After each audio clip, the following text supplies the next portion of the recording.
रानी अपने बेटे विक्रम, पति पुष्कर और बेटी रिद्धि के साथ बड़े सुख शांति से रहती है। लेकिन जब विक्रम की शादी होती है और नई बहू इंदु आती है तो अपने साथ बहुत सारा दहेज लेके आती है, जिसे देखकर राज रानी तो फूली नहीं समाती। और साथ में एक नया मेहमान भी लेकर आती है, अपना लाडला बेटा प्रिंस। अरे अरे, गलत मत समझिए प्रिंस उसके कुत्ते का नाम है। इंदु गाड़ी से चश्मा पहनकर एक हाथ में पर्स लिए एक हाथ में कुत्ते को लिए उतरती है और पीछे पीछे उतरता है विक्रम। तभी प्रिंस इंदु की गोद से कूदकर भाग जाता है। अरे अरे प्रिंस बेटा रुको, आपको लग जाएगी। विक्की, तुम खड़े क्या देख रहे हो? जाओ जाकर प्रिंस को ले आओ वरना उसे चोट लग जाएगी।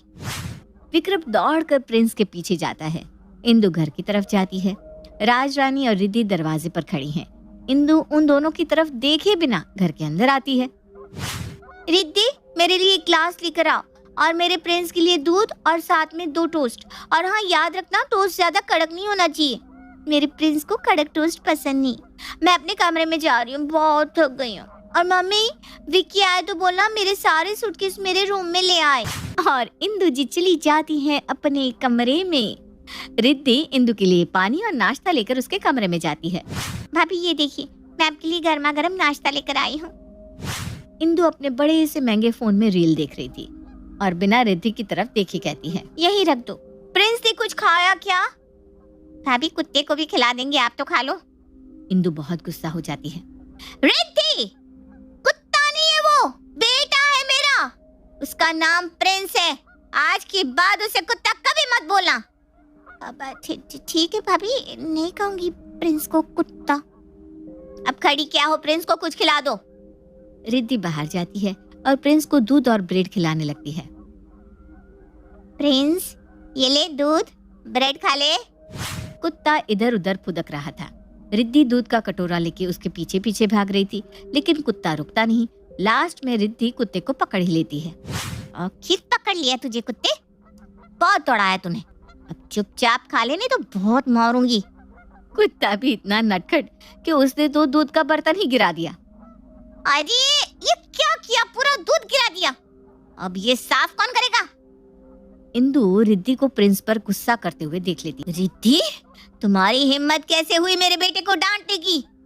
लेकिन भाभी, प्रिंस ने ना पूरा दूध गिरा दिया। देखिए तो क्या हुआ, बच्चा है वो, थोड़ी बहुत शरारत कर भी ली तो क्या? कितना छोटा है मेरा प्रिंस, कुछ छोटे से बच्चे के साथ ऐसा करता है क्या? अरे लेकिन भाभी। लेकिन इंदु तो उसे बोलने ही नहीं देती। बस, मुझे कुछ नहीं सुनना। चलो प्रिंस, आजा। इंदु प्रिंस को लेकर चली जाती है। वो अपने कमरे में एक दिन प्रिंस के साथ खेल रही थी। शाम के खाने का समय हो गया था। राज रानी कमरे में आती है। इंदु बेटा, शाम के खाने का वक्त हो गया है। सारा दिन मैंने और रिद्धि ने घर के सारे काम किए, अब शाम का खाना तुम बना दो। हाँ? ओहो मम्मी जी, मैं खाना तो बना दी थी, लेकिन फिर प्रिंस के साथ कौन खेलेगा? मेरे प्रिंस का ध्यान कौन रखेगा? अरे इसमें क्या बड़ी बात है बेटा, तेरे प्रिंस का ध्यान मैं रखूंगी, इतना सही तो है। ठीक है मम्मी जी, आप प्रिंस का ध्यान रख लो, मैं खाना बना देती हूँ। इंदु खाना बनाने चली जाती है। राज रानी कुत्ते की तरफ देखकर मुंह बिगाड़ती है। आया बड़ा मेरे साथ खेलने वाला, कुत्ता कहीं का। मैं नहीं खेलने वाली इसके साथ, मैं तो अब आराम करूंगी और इंदु बनाएगी खाना। राज रानी आराम से बेड पर बैठ जाती है और प्रिंस सारे कमरे में कूदना शुरू कर देता है। तभी फ्लावर वेस पर चढ़ जाता है और उसे गिरा देता है। अरे ये क्या किया, कुत्ता कहीं का, इतना महंगा फ्लावर वास था, मेरी माँ ने दिया था मुझे। कुत्ता बेड पर चढ़ जाता है और सारी चादर फाड़ देता है। कुत्ता टेबल पर रखे इंदु के मेकअप को भी कूद कूद कर जमीन पर गिरा देता है और पूरा फर्श पाउडर से भर जाता है। राज रानी कुत्ते को पकड़ने के लिए उसके पीछे पीछे दौड़ दौड़ कर पूरी तरह थक जाती है। वो उसे फिर से पकड़ने दौड़ती है तो कुत्ता फर्श पर बॉल गिरा देता है, जिस पर राज रानी फिसलकर जोर से गिर जाती है और अलमारी का दरवाजा खुलकर सारे कपड़े उसके ऊपर आकर गिरते हैं। राज रानी के पैर में चोट लग जाती है। तभी कमरे में इंदु आती है। अरे ये क्या किया मम्मी जी, ये क्या हाल कर दिया आपने रूम का? मैंने नहीं, इस प्रिंस ने किया है ये सब। मम्मी जी, मेरा प्रिंस तो छोटा बच्चा है, आपको देखना चाहिए था। मेरा मेकअप का सामान खराब कर दिया। ये सब ना आपकी वजह से हुआ है मम्मी जी। देखिए मेरे प्रिंस पर पूरा पाउडर गिर गया। आप इतनी गैर जिम्मेदार कैसे हो सकती हैं? अरे लेकिन गलती इस कुत्ते की है, तुम मुझे क्यों सुना रही हो? एक तो मुझे चोट लग गई है, ऊपर से तुम मुझे ही सुना रही हो। भलाई का तो कोई जमाना ही नहीं रहा। मम्मी जी, मेरे प्रिंस को कुत्ता मत बोलिए, वो कुत्ता नहीं बेटा है मेरा। और आपको चोट लगी है, इसमें आपकी गलती रही होगी। मेरा प्रिंस ऐसा कभी कर ही नहीं सकता। मैंने तो आपको पहले ही कहा था कि आपसे प्रिंस का ध्यान नहीं रखा जाएगा। इंदु प्रिंस को उठाकर उसे पुचकारने लगती है। राज रानी मुंह बनाते हुए वहाँ से चली जाती है। इस कुत्ते ने तो नाक में दम कर दिया है। इंदु को तो कुत्ते के सिवा कुछ सूझता ही नहीं। रात हो जाती है, सब लोग सो रहे थे। राज रानी का पति पुष्कर आराम से बेड पर सो रहा था। तभी अचानक से प्रिंस आकर उनके ऊपर बैठ जाता है। पुष्कर बुरी तरह डर जाता है और डर के मारे बेड से गिर जाता है। उसकी कमर में काफी चोट भी आ जाती है। हाय, मेरी कमर टूट गई। पुष्कर की आवाज सुनकर सब लोग कमरे में आते हैं। इस कुत्ते को मेरे कमरे में किसने आने दिया? मैं छोड़ूंगा नहीं उसे। पापा जी, आप मेरे प्रिंस पर मत चिल्लाइए। इस बेचारे की क्या गलती? इसकी गलती नहीं तो क्या मेरी गलती है? मैं तो अच्छा खासा सो रहा था, लेकिन ये कुत्ता अचानक से आकर मेरी छाती पर बैठ गया। अब ऐसे में इंसान तो डर ही जाएगा ना। पापा जी, आप क्या इतना ओवर रिएक्ट कर रहे हैं? प्रिंस अभी छोटा है, धीरे धीरे समझ जाएगा। और मेरे प्रिंस को ना कुत्ता मत कहो, मुझे अच्छा नहीं लगता। इंदु मुंह बनाकर वहाँ से चली जाती है। अगले दिन सुबह सब लोग नाश्ता कर रहे थे, तभी प्रिंस आके नाश्ते के टेबल पर कूद पड़ता है और पूरा खाना गिरा देता है। अरे ये क्या किया इंदु? अब तू खुद देख रही है ना। मैं कह देती हूँ अपने कुत्ते को संभाल कर रख, इसकी वजह से ना हम सबकी नाक में दम हो गया है। कम ऑन मम्मी जी, आप ओवर रिएक्ट कर रही हैं। मेरा प्रिंस छोटा है, समझ जाएगा धीरे धीरे। चलो प्रिंस, बाहर घूमने जाते हैं। आजा आजा। बस बहुत हो गया। ये इंदु और उसके इस प्रिंस ने नाक में दम कर रखा है, इसका तो कुछ करना ही पड़ेगा। पर मम्मी, हम कर भी क्या सकते हैं? तू बस देखता जा मैं क्या करती हूँ। अगले दिन सुबह प्रिंस रोज की तरह हॉल में खेल रहा था। उसने नाखूनों से नोच नोच कर पूरा सोफा फाड़ दिया था।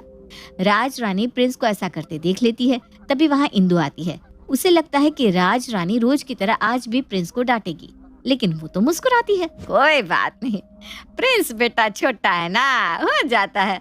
मैं नया बनवा दूंगी कवर। इंदु हैरान।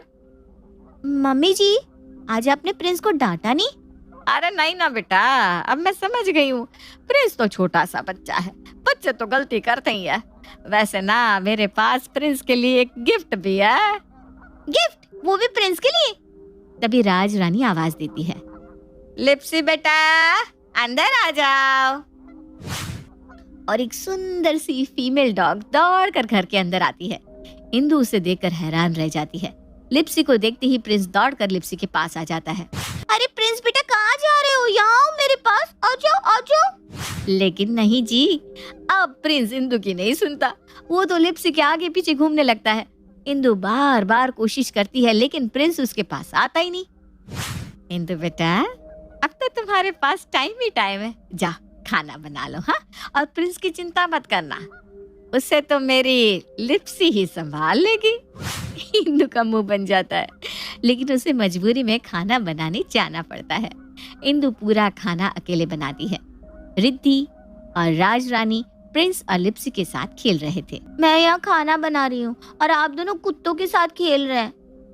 भाभी, कुत्ता नहीं है ये प्रिंस और लिप्सी है, आपकी बेटी और बहू। अरे वाह, तुम सही थी बहू। प्रिंस तो सच में बहुत प्यारा बच्चा है। देखो कैसे लिप्सी के साथ खेल रहा है, बिल्कुल शरारत नहीं करता। अभी तक घर के सारे काम रिद्धि और राजरानी करते थे, लेकिन अब वो दोनों लिप्सी और प्रिंस के साथ खेलते थे और घर के काम की जिम्मेदारी इंदु पर आ गई। इंदु, तुम सारा दिन करती ही क्या हो? एक काम करो, कपड़े धोने लगा दो। तब तक मैं और रिद्धि लिप्सी और प्रिंस को संभालते हैं। मैं तंग आ गई हूँ इस घर के काम से। पता नहीं मम्मी जी और रिद्धि कैसे कर लेते थे, क्या करूँ मैं? जब से ये लिप्सी आई है, तब से मेरा प्रिंस भी इसी के आगे पीछे घूमता रहता है। पर मुझे कुछ तो करना होगा। इंदु चुपके से लिप्सी का पट्टा खोलकर घर का गेट खुला छोड़ देती है। अब आएगा मजा। अब ये लिप्सी यहाँ से चली जाएगी और मेरा प्रिंस मुझे वापस मिल जाएगा। लिप्सी गेट खुला देखकर वहाँ से भाग जाती है।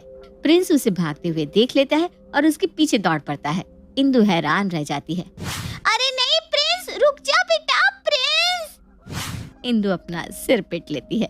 राज रानी और रिद्धि ये सब देख रहे थे। चलो प्रिंस तो भाग गया। इंदु, तुझे भी जाना है क्या अपने बेटे के साथ? इंदु का मुंह उतर जाता है। राज रानी और रिद्धि मुस्कुराते हैं। प्रताप अपनी लाडली बेटी नेहा के लिए बेटी लेकर उसके पास जाता है और अपनी बेटी से कहता है, अरे मेरी प्यारी सी बच्ची, चलो अपना चांद सा मुखड़ा अपने पापा को दिखाओ। तुम्हारे पापा तुम्हारे लिए बेटी लेकर आ गए हैं। चलो चलो जल्दी उठो बेटा। गुड मॉर्निंग पापा, आप कितने अच्छे हैं, रोज मेरे लिए बेटी लेकर आते हैं। चलो उठो, तुम्हें हॉस्टल भी जाना है ना।